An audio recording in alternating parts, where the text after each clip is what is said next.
જય શ્રી કૃષ્ણ. શ્રીનાથજી ચરિત્રામૃતમાં આજે આપણે સાંભળશું શ્રી પરમાનંદ સ્વામીથી અષ્ટસખા શ્રી પરમાનંદ દાસ બનવાની વાર્તાનો ભાગ 5 અને 6.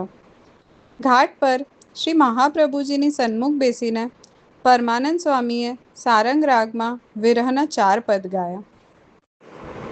સાંભળીને આચાર્યશ્રી અત્યંત પ્રસન્ન થયા.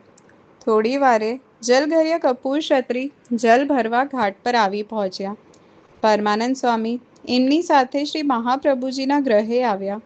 કપૂર ક્ષત્રિની વિનંતીથી શ્રી મહાપ્રભુજીએ પરમાનંદ સ્વામીને શ્રી નવનીત પ્રિયજી સમક્ષ સંભળાવીને આત્મનિવેદન કરાવ્યું. વિક્રમ સંવંત 1577 જેઠ સુદ 12ની સવારની આ વાત છે. પરમાનંદ સ્વામી ત્યારે 27 વર્ષના હતા. સમયના નિત્ય નવા પદ કરીને પરમાનંદ સ્વામી શ્રી નવનીત પ્રિયજીને સંભળાવતા અને જ્યારે અવસર થાય ત્યારે શ્રી મહાપ્રભુજીની આગળ વ્રજલીલાના અનેક કીર્તનો કરતા. એક દિવસ યહ માંગો શ્રી ગોપીજન વલ્લભ પદ સાંભળીને આચાર્ય શ્રી વલ્લભ સમજી ગયા કે પરમાનંદ સ્વામીને હવે વ્રજના દર્શન કરવાની તાલાવેલી લાગી છે. ભક્ત ઈચ્છાપૂર્વક શ્રી વલ્લભે વ્રજમાં પધારવાની તૈયારી કરી.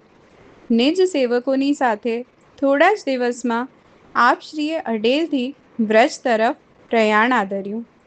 માર્ગમાં પરમાનંદ સ્વામીનું ગામ કન્નૌજ આવ્યું. પરમાનંદ સ્વામીએ વિનંતી કરીને શ્રી આચાર્યશ્રીને પોતાના ઘરે પધરાવ્યા. 4 દિવસનો ત્યાં મુકામ રહ્યો. પરમાનંદ સ્વામીના જેટલા પણ સેવકો હતા એ બધા એમને મળવા આવ્યા. ત્યારે એ સૌને આચાર્યશ્રીના શરણે લઈ જઈ પોતાના સ્વામીપણાનો સદાયને માટે ત્યાગ કર્યો અને પરમાનંદ દાસ બની ગયા. સેવકો અને પરમાનંદ દાસ સહિત શ્રી મહાપ્રભુજી વ્રજમાં ગોકુળ પધાર્યા. પરમાનંદ દાસને ગોકુળ પર ઘણી આસક્તિ પેદા થઈ, પરંતુ હજુ પણ કંઈક વધુ આકર્ષક તત્વ બાકી હતું. એટલે થોડા જ દિવસમાં શ્રી મહાપ્રભુજી સૌને લઈને શ્રી ગોવર્ધન પધાર્યા.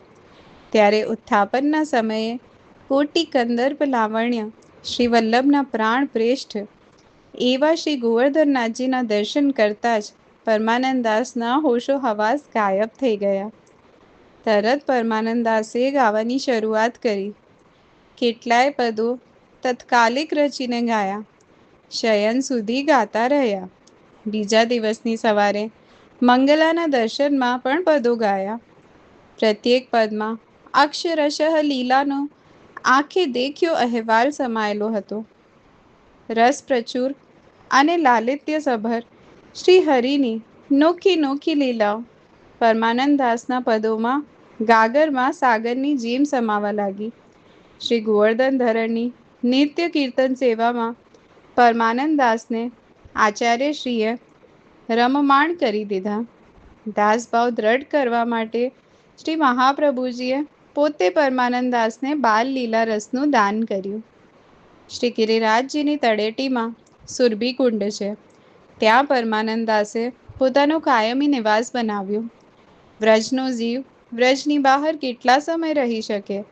મીઠા જળનું માછલું ખારા પાણીમાં કેમ કરી ન સચવાય? જે જીવ જ્યાંનો હોય ત્યાં અવશ્ય પહોંચી જ જાય. હવે શ્રીનાથજીના 4 અતરંગ સખાઓ થઈ ગયા.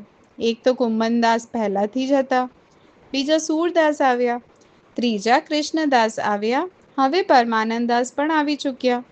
ભિન્ન ભિન્ન પ્રકારની લીલાઓ ખેલવા માટે ભિન્ન ભિન્ન સ્વભાવવાળા સખાઓને શ્રીનાથજીએ એક સ્થળે ભેગા કરી દીધા.